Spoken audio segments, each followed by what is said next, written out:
काल आमच्या घरचे गेलेत सगळे कार्यक्रमाला. तर माझे मला म्हणाले की आपल्यासाठी काय ते स्पेशल बनव. तर त्यांनी मला एक रेसिपी शेअर केली, तर तेच बनवते, वाटाण्याचे पराठे. तर वाटाणा उकळत घातला, कणिक टिंबून घेतली, त्याला तेलाचा हात देऊन हे करून ठेवलं, झाकून ठेवलं. तोपर्यंत इकडे मी उकळलेला वाटाणा, मिरची, कोथिंबीर, आलं, लसूण, जिरे असं बारीक करून घेतलं.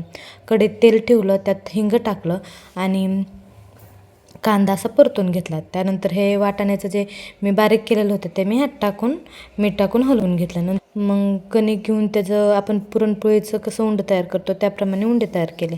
तर हे बॅटर त्यात भरलं आणि असं पोळीचं उंडे करून मी पराठा लाटून घेतला. शेगडीवर भाजत नव्हतं, त्यामुळे मग मी तवा परत गॅसवर ठेवला आणि मस्तपैकी दोन्ही साईडनी भाजून असं घेतलं. आणि खरपूस असं तुम्ही ते तुपही टाकून भाजू शकता. मी तेलात भाजलं, मला तूप आवडत नाही म्हणून.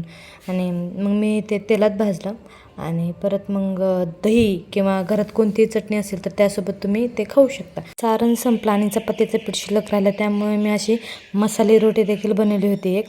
याचीही मी रेसिपी तुमच्यासोबत शेअर करेल. त्यासाठी मला कमेंट नक्की करा. तोपर्यंत बाय.